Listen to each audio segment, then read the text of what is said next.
Hi friends, ഇന്ന് നമ്മൾ unbox ചെയ്യാൻ പോകുന്നത് Insta360 Flow 2 Pro. ഈ ഗിംബലാണ്. ഒരുപാട് സെർച്ച് ചെയ്തിട്ട് പർച്ചേസ് ചെയ്ത ഗിംബലാണ്. ബാക്കിയുള്ളത് അപേക്ഷിച്ച് നോക്കുമ്പോൾ ഈ ഇത്രയും ഫീച്ചേഴ്സുള്ള ഗിംബൽ ഈ പ്രൈസിൽ കുറവാണ് പല സെഗ്മെൻറ്റ് നോക്കുമ്പോഴും. കൂടാതെ റിവ്യൂസ് കാര്യങ്ങളെല്ലാം നോക്കിയിട്ടാണ് നമ്മൾ സെലക്ട് ചെയ്തത്. ആമസോണിൽ നിന്നാണ് നമ്മൾ പർച്ചേസ് ചെയ്തത്. ഏകദേശം ഒരു 16,000 രൂപയാണ് ഇതിൻ്റെ റേറ്റ്. വളരെ നല്ല ബോക്സാണ്, നല്ല സേഫ്റ്റി അവർ ഡെലിവറി ചെയ്തിട്ടുണ്ട്. ഏകദേശം ഒരു വർഷം വാറണ്ടി കമ്പനി പ്രൊവൈഡ് ചെയ്യുന്നുണ്ട്. നമ്മൾ ആമസോണിൽ നിന്ന് വാങ്ങിയ ശേഷം ഈ വാറണ്ടി ഇതിൻ്റെ ഇൻവോയ്സ് ഡൗൺലോഡ് ചെയ്ത് വാറണ്ടി രജിസ്റ്റർ ചെയ്യണം. എന്നാലാണ് പ്രധാനമായ വാറണ്ടി രജിസ്റ്റർ ആകത്തുള്ളൂ. നമുക്ക് അൺബോക്സിംഗിലേക്ക് ഒന്ന് നോക്കാം.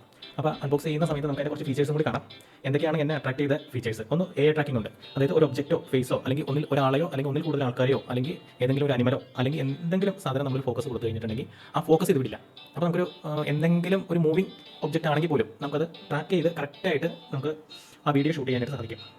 പിന്നെ ഡീപ് ട്രാക്ക് 4.0 ഒരേ സമയം ഒരാൾക്കും ഗ്രൂപ്പിനുമുള്ള ട്രാക്കിംഗ്, അതായത് ഒരാൾ മാത്രമല്ല ഒന്നിൽ കൂടുതൽ ആൾക്കാരുണ്ടെങ്കിൽ പോലും നമുക്ക് ട്രാക്ക് ചെയ്യാൻ പറ്റും.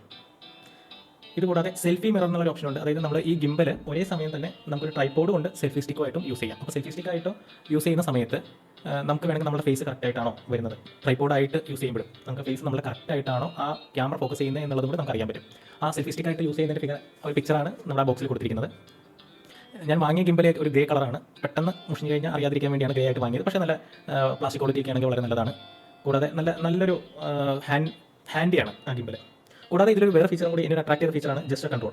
അതായത് കൈകൾ ഉപയോഗിച്ച് നമ്മുടെ നമുക്കത് പറയുന്നുണ്ട്, അതിൻ്റെ മാനുവലിലൊക്കെ കൈകൾ ഉപയോഗിച്ച് നമുക്ക് വേണമെങ്കിൽ ഇത് ഓൺ ചെയ്യാമെന്ന് ഉദ്ദേശിക്കുന്നത് ക്യാമറ ഫോക്കസ് ചെയ്യാനോ അല്ലെങ്കിൽ ക്യാമറ സ്റ്റാർട്ട് ചെയ്യാനോ അല്ലെങ്കിൽ ക്ലോസ് ചെയ്യാനോ ഇതൊക്കെ നമുക്ക് ജസ്റ്റ് കൺട്രോൾ ഉപയോഗിച്ച് ചെയ്യാം. അത് നമ്മൾ അടുത്ത വീഡിയോസിൽ നമുക്കത് എങ്ങനെയാണ് അത് വർക്ക് ചെയ്യുന്നത് എന്നുള്ളതൊക്കെ മുന്നോട്ട് കാണാം. ബാറ്ററി ബാക്കപ്പ് നോക്കിയാലും അത്യാവശ്യം നല്ലൊരു ബാറ്ററി ബാക്കപ്പ് ഉണ്ട്. 10 മണിക്കൂറാണ് ഇതിൽ കമ്പനി അവകാശപ്പെടുന്നത്. പക്ഷേ എൻ്റെ ഉപയോഗത്തിൽ ഏകദേശം ഒരു 8 to 10 മണിക്കൂർ തന്നെയാണ് എനിക്ക് കിട്ടിയത്. നമ്മൾ അൺബോക്സ് ചെയ്യുന്ന ഇതിൽ അതിൻ്റെ ഒരു കിറ്റ് ഉണ്ട്. അതിൻ്റെ ഉള്ളിലാണ് നമ്മുടെ ഡെമോ ബുക്കും വാറണ്ടി കാർഡിൻ്റെ ബാക്കിയുള്ള ഫീച്ചേഴ്സും നമ്മൾ പവർ ചെയ്യാനുള്ള കോഡും കാര്യങ്ങളെല്ലാം അവൈലബിൾ ആണ്.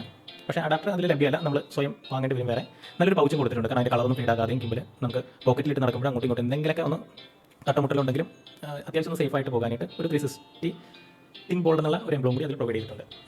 Safety guide lines, quick start menu, warranty card ഇതെല്ലാം ആ പാക്കറ്റിൽ അവൈലബിൾ ആണ്.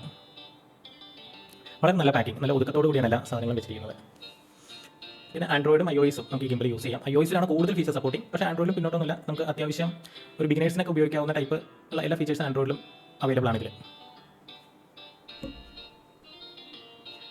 ഇനി നമുക്ക് നമ്മുടെ പ്രധാന ഐറ്റം ഗിംബലിലേക്ക് ഒന്ന് പോകാം. അതിൽ ഈ ഐറ്റമാണ് നമ്മൾ ഫോൺ ഇതിൽ കണക്ട് ചെയ്തിട്ട്, അതായത് ഫോൺ ഇതിൽ ഹോൾഡ് ചെയ്യിപ്പിച്ചിട്ട് ഒരു മാഗ്നറ്റിക് എഫക്റ്റ് അതിലുണ്ട്. അപ്പോൾ മാഗ്നറ്റ് വഴി ഗിംബലിലേക്ക് അറ്റാച്ച് ചെയ്യുന്നത്. ഇതിന് നല്ലൊരു ക്വാളിറ്റി അതിൽ കാണാൻ പറ്റുന്നുണ്ട്. എത്ര വൈഡ് ആയിട്ടുള്ള അത്യാവശ്യം നമുക്കൊരു S24 S25 ഒക്കെ ഹോൾഡ് ചെയ്യാവുന്ന രീതിയിൽ വേണമെങ്കിൽ അത് വലിച്ച് അതിൻ്റെ രീതിയിൽ